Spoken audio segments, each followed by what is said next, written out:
প্রথম ছবি হচ্ছে আপনার ফেরদৌস, সেকেন্ড ছবি হচ্ছে আপনার বাপ্পারাজ, তারপরে যে ছবিটা সাইন করেছি ওটা শাকিব খান।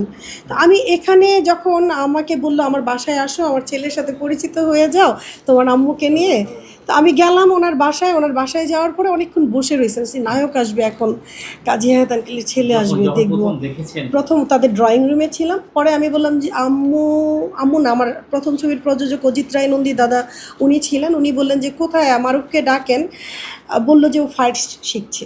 হ্যাঁ, এরকম বললো, একটু ফাইটের ক্লাস শেষ হয়ে যাবে 10 মিনিট, আপনারা একটু বসেন। এর মধ্যে মারুফ এসে ঢুকলো, আমি ফাইট শিখছে বললো, তো ভাবলাম কি ফাইট ডিরেক্টর এটা।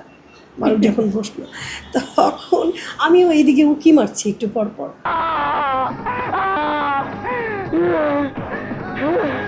তখন কাজী হায়াৎ কাকা বলল কি, বুঝতে পারছি আমার ছেলেকে দেখে মনে হয় পছন্দ হয় নাই মা, ওকে দেখে পছন্দ হবে না, কিন্তু আমার ছেলে যা অভিনয় করবে এই ফিডব্যাক সারা জীবন মনে রাখতে হবে মানুষের, আমি তাকে দিয়ে এই ফিডব্যাক দেওয়াবো। মারুফ এখন দেখতে যতটা ম্যানলি হয়েছে, যতটা সুন্দর হয়েছে, তখন সে ও লেভেল পড়ে, আমি ক্লাস 7-এ পড়ি, এইটা কিন্তু ছিল না। হ্যাঁ, এইটার ছিল একটা হ্যাংলা একটা ছেলে, আমি চকলেট হিরোদের সাথে কাজ করি, সে দেখতে ম্যানলি একটা হিরো, ম্যানলি একটা পুরুষের মতন, এই জিনিসগুলো কিন্তু কেমন জানি একটু আমার কাছে হঠাৎ করে একটা জার্ক খাচ্ছিল।